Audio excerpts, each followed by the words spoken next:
You know, it's funny, the American church would love for leadership development to be fast, easy, and linear. We all want easy, fast solutions to our leadership development problems, don't we? We would love to be able to microwave a leader and put them on the field and get them leading, but it just doesn't work that way. The truth is, leadership development is messy. Leadership development is a slow, messy, customized process. I had a young man who came to me one day. He had just resigned his position at another church, and he walked in my office and he said, "Man, I need your help."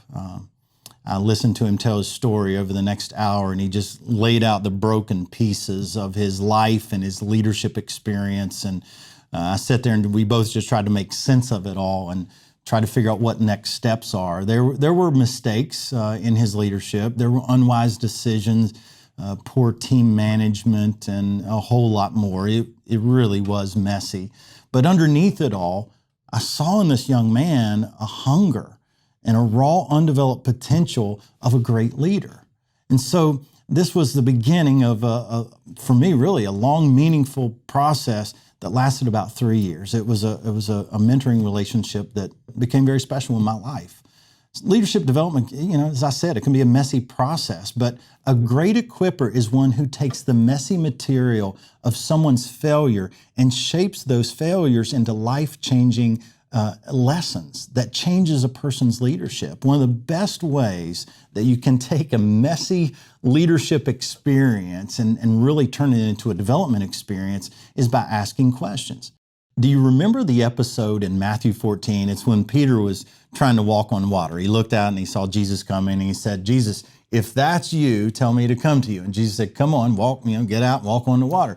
So Peter gets out of the boat, he starts walking on water, and shortly afterwards he starts to sink.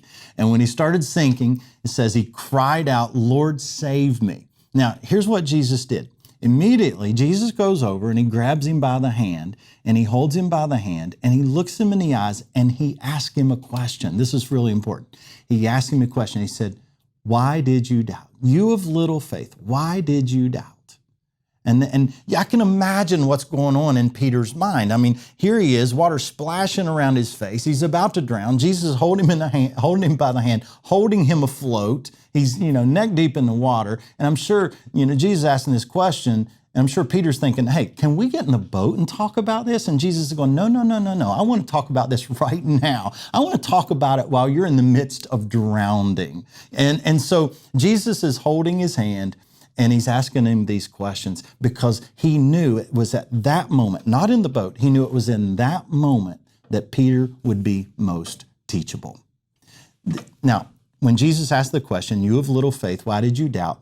that question was significant. You see, the Greek word for you of little faith, the Greek word for little doesn't mean small in size. It means small in duration. You see, here's what Jesus was communicating to Peter. He's saying, "Peter, your problem was that you didn't have a lack of faith. You didn't have the right size faith. That's not the problem. The problem was you didn't have the type of faith to endure the entire risk experience. Your faith gave way to doubt over time."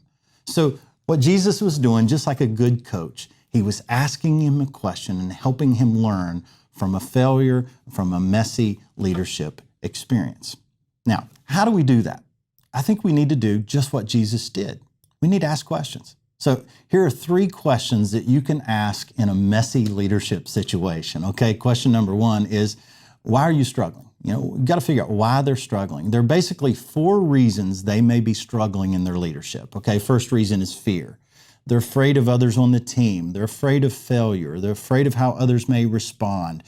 Fear may be hurting them in their leadership decision-making and creating a messy situation. The second reason they may be struggling is discouragement. Maybe they're just not getting the outcomes that they expected. Reality's not meeting expectations, so they begin to beat themselves up and they lose heart. Third reason they may be struggling, it may be a competency issue. Sometimes leaders struggle because they simply haven't developed the skill they need in certain areas. So they're still in process of growing and learning and developing certain skills.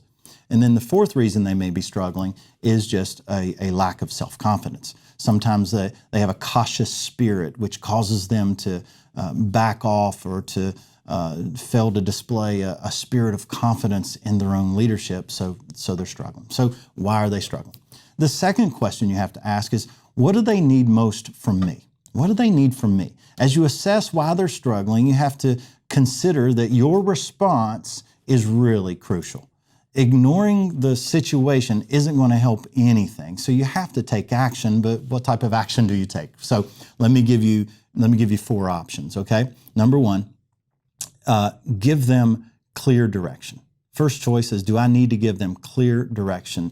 In other words, they're struggling and you need to step in and be very specific about telling them what next steps they need to take, why and how, so they can learn from the experience.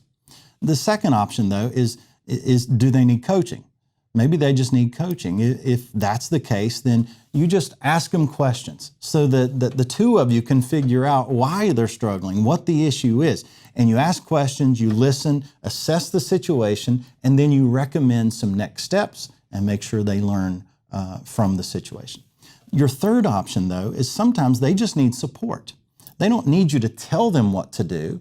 They need you to give them support. So here, you just ask questions and you listen. And then after you listen for a little bit, as you help them assess the situation, then you look at them and say, hey, what do you think you need to do next? You help them figure it out on their own, because sometimes when a leader is struggling and we give them the answers, we're actually wounding their confidence rather than helping them. So sometimes they just need that support. And then the fourth option is sometimes they need a challenge. Maybe they're struggling because they're bored. Maybe they're making mistakes just because they're bored in their leadership. There's no challenge. So step up, give them a challenge, give them a push, and help them continue to grow. That's going to be huge in their developmental process. And then the third question I need to ask is, what is my next step to help them take their next step? Okay, what's my next step to help them take their next step? You see, I may not know how to get them all the way where they need to be, but all I have to do is identify, okay, what is their next step? Help them figure that out, agree upon what it is, help them take that, and then after that, figure out what the next step is and continue to walk alongside them until they have developed the leadership skills and abilities they need to lead well at their level.